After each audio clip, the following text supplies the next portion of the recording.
Your NZ Super could be delayed by years, and most Kiwis have no idea. If you don't know the rule I'm about to explain, you could end up waiting years longer than you expected to receive a payment you thought was guaranteed at 65. And for some people, that gap could mean tens of thousands of dollars they were counting on simply not arriving on time. There's one number buried inside New Zealand's superannuation law that decides exactly when you become eligible, and almost nobody checks it against their own date of birth until it's too late. This change is already in effect. It's tied to an exact date back in 2024, and depending on when you were born, the number of years you need could be completely different from what you assume. I'm David, and you're watching New Zealand Pension Plan, the channel where we break down NZ Super, government support programs, and important updates that could affect your finances, so you can make informed decisions and make sure you're receiving every entitlement you may qualify for. Today, we're talking about one of the most significant long-term changes to NZ Super eligibility in decades.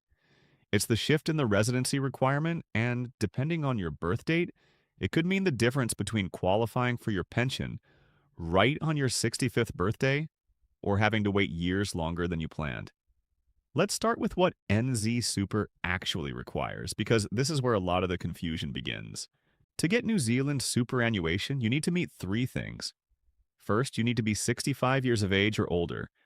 That part hasn't changed, and there's no confirmed plan to change it.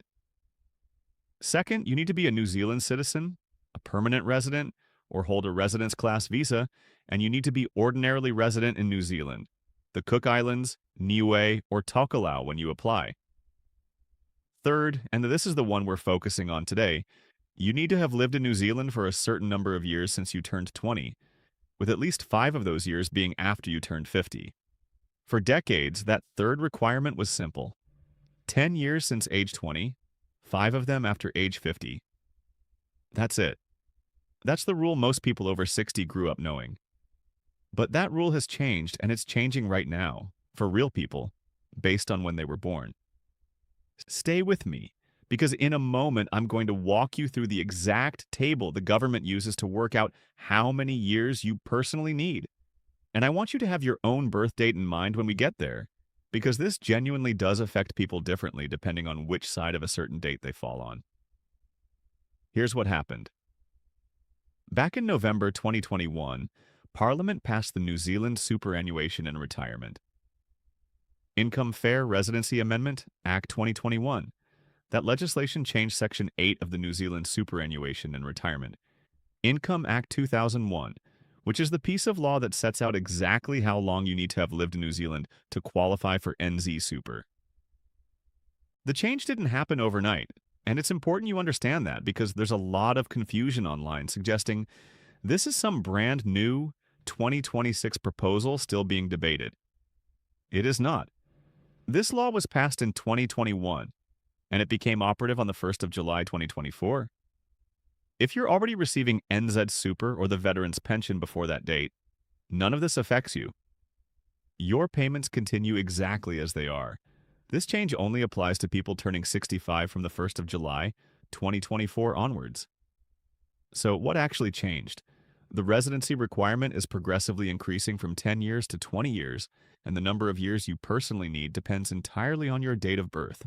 Let me give you the official breakdown, exactly as it's published by Work and Income, because I want you to be able to check your own situation against this with complete confidence. If you were born on or before the 30th of June 1959, you still only need 10 years. Nothing changes for you.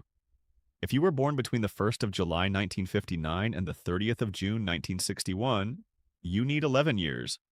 Born between the 1st of July 1961 and the 30th of June 1963, you need 12 years. 1st of July 1963 to the 30th of June 1965, you need 13 years. 1st of July 1965 to the 30th of June 1967, 14 years. 1st of July 1967 to the 30th of June 1969, 15 years.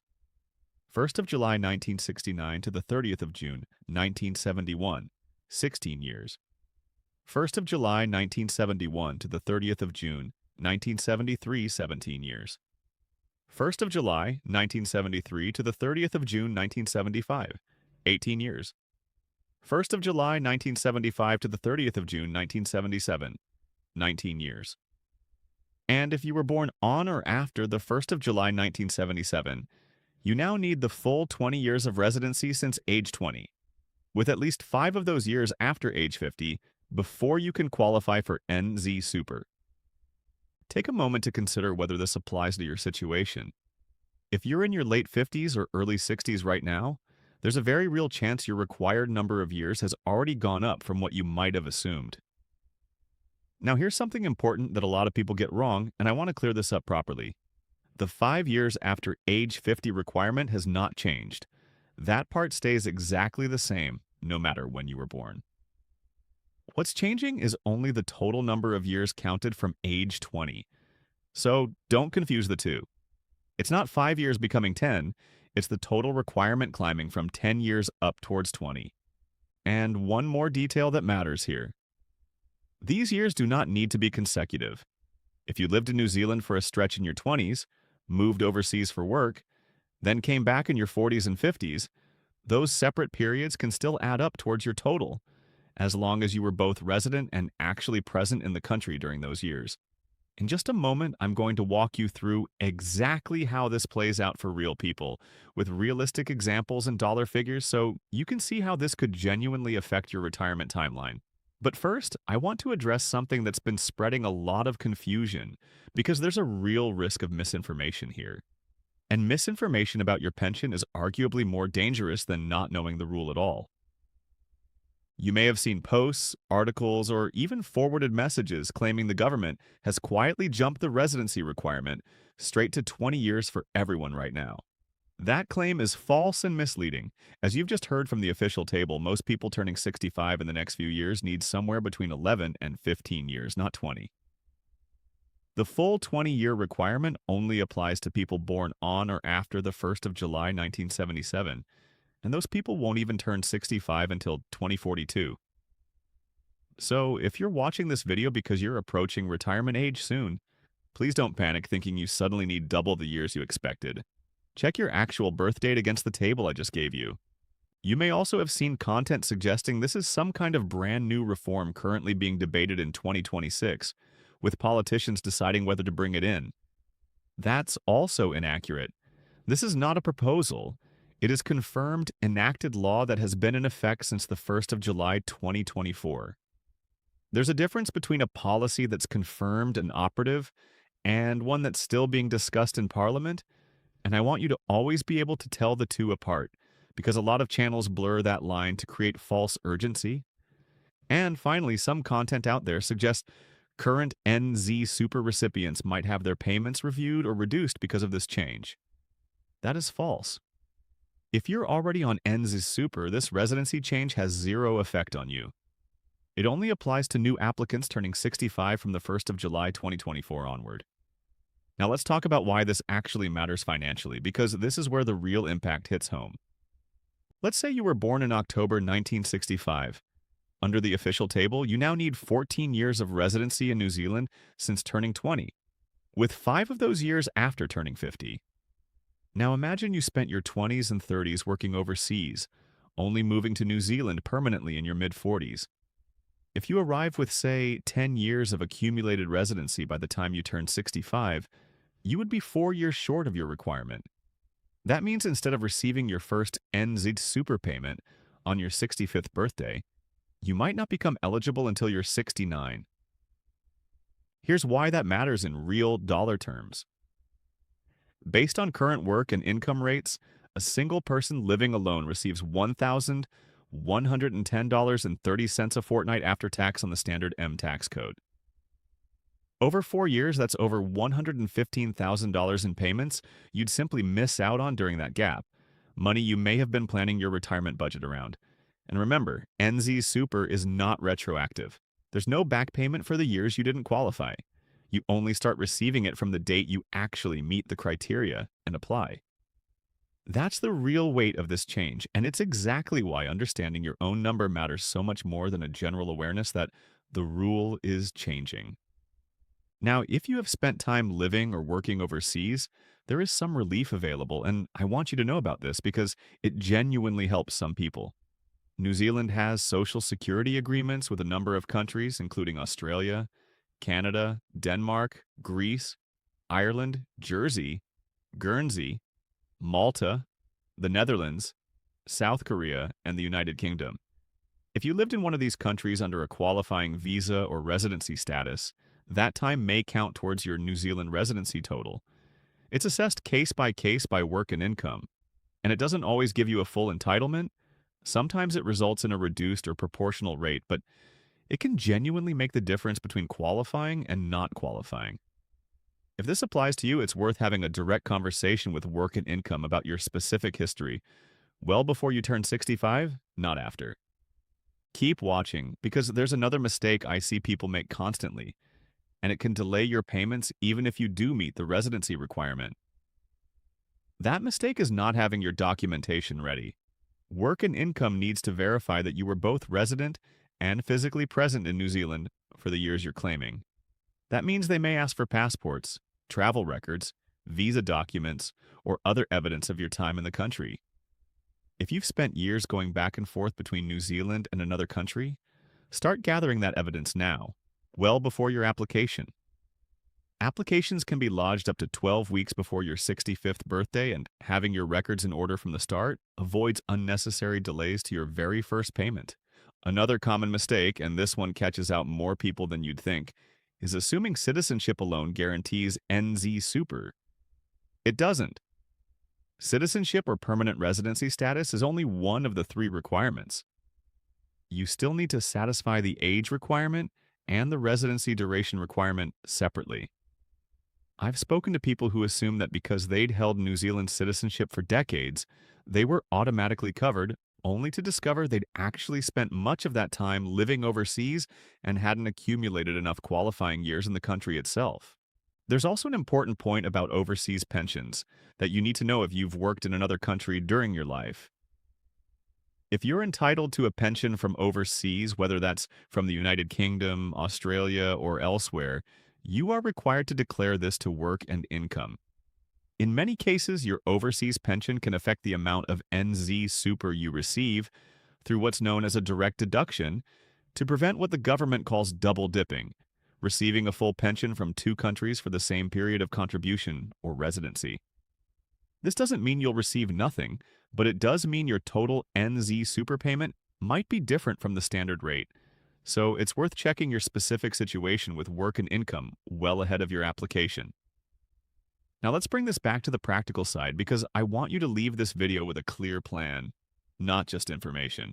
If you're approaching 65, the first thing to do is work out your own required number of years using the official birth date table. Count back through your life and be honest about any period spent living overseas, because those years generally don't count unless they fall under a social security agreement. Second, if you think you might be short of the required years, start looking now at whether any of your overseas time falls under one of New Zealand's social security agreement countries. This is not something you want to be researching for the first time at 64 and a half. Third, gather your documentation early. Passports, visa records, anything that proves your residency history in New Zealand. Work and income will need this to confirm your eligibility, and having it ready in advance can prevent frustrating delays. Fourth, remember you can apply up to 12 weeks before your 65th birthday. If you do meet the requirement, there's no reason to delay your application and risk missing your very first payment cycle.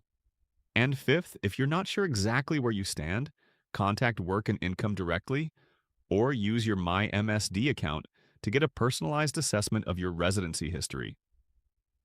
Don't rely on assumptions and don't rely on secondhand information from social media. Your specific years lived in New Zealand, and the exact dates involved are what determines your eligibility, and only Work and Income can confirm that against your personal record. Before I wrap up, I do want to touch briefly on where NZ Super rates currently stand, because a lot of you have asked about this in the comments on previous videos. As it stands right now, from the 1st of April 2026, a single person living alone receives $1,110.30 a fortnight, after tax on the standard M tax code. A single person sharing accommodation receives $1,024.90 a fortnight. And for couples where both partners qualify, each person receives $854.08 a fortnight. These rates are reviewed every 1st of April, in line with average wage growth, and any updates will always be published directly on the Work and Income website. So that's the place to check for the most current confirmed figures, not secondhand estimates you might see elsewhere. So let's bring this together. The residency requirement for NZ Super is genuinely increasing from 10 years up towards 20 years, but it's happening gradually based on your date of birth, not all at once and not for everyone equally. If you were born on or before the 30th of June 1959, nothing has changed for you. If you were born after that, your required number of years is somewhere between 11 and 20, and you can find your exact figure using the official table we walked through today. This change only affects people turning 65 from the 1st of July 2024 onwards, and it does not affect anyone already receiving NZ Super. The 5 years after age 50 requirement remains exactly the same, and if you've spent significant time overseas, Social Security agreements may help you count some of that time, but it's worth checking your specific circumstances directly with Work and Income well before you apply. Make sure you're not missing out on support you may be entitled to, and make sure you're not caught off guard by a requirement you didn't realize applied to you. Take the time now while you still have years to plan, rather than discovering a shortfall at 64. If you found this update helpful, make sure you subscribe to New Zealand Pension Plan. I'm David, and my goal is to help you stay informed about NZ Super, WINZ, MSD, and every important government support update that could affect your finances. Thank you for watching, take care, and I'll see you in the next update.